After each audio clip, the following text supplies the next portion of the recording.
Okay. Ready? Oh yeah, go. Great. Here you go. So Miller, Schulte's essay, who cares? School cares. We have signed on to this. We've committed. Wrenches, Loctite.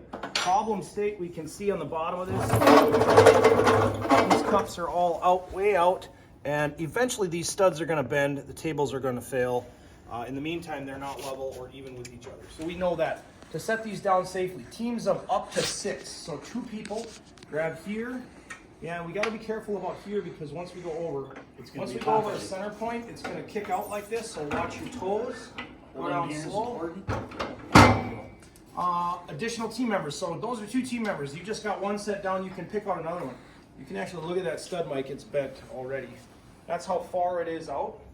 So we're going to take thread locker. We'll be able to crank that back in.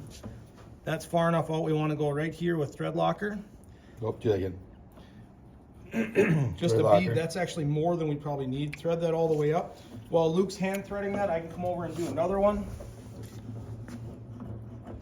What does red mean, Mr. Schulte? Red is permanente. So this What does blue mean? This is actually, it has a chemical reaction with the metal. It corrodes it. Blue is, I think blue is medium. And it's temporary. You can bust it loose. Yes. Red is permanent, forever. Permanente. So we're going to thread these all the way up by hand. Come in here.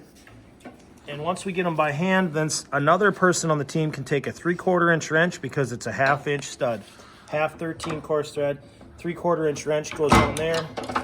Give it a couple turns until that cup pulls up nice and tight. Still swivels, we're good. We've got 8 wrenches, so we can even have, 1 or 2 wrenches per team. We're tightening clockwise.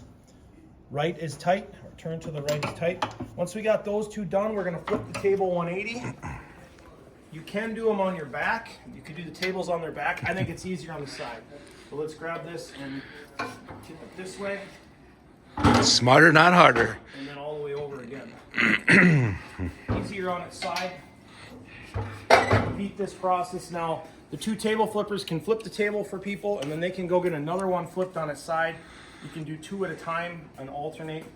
Don't get too far ahead of yourself. I do want to warn you of this. Come over here, Mike.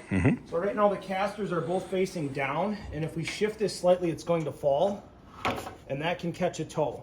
So just be aware of that. Push them to the side so you can't get caught or hurt on that. Okay. Last thing I'd say on this is not our fault. Haldeman Holme is the provider who had the tables manufactured. It's their fault and the people who built the tables. They just didn't do it right, but that's not going to solve it. The reality is we don't have enough resource here in maintenance to say, go fix all these. We're short on those people. So we're stepping up to take care of this before we do permanent damage to the tables, and then it's going to cost us a lot more to fix it. See.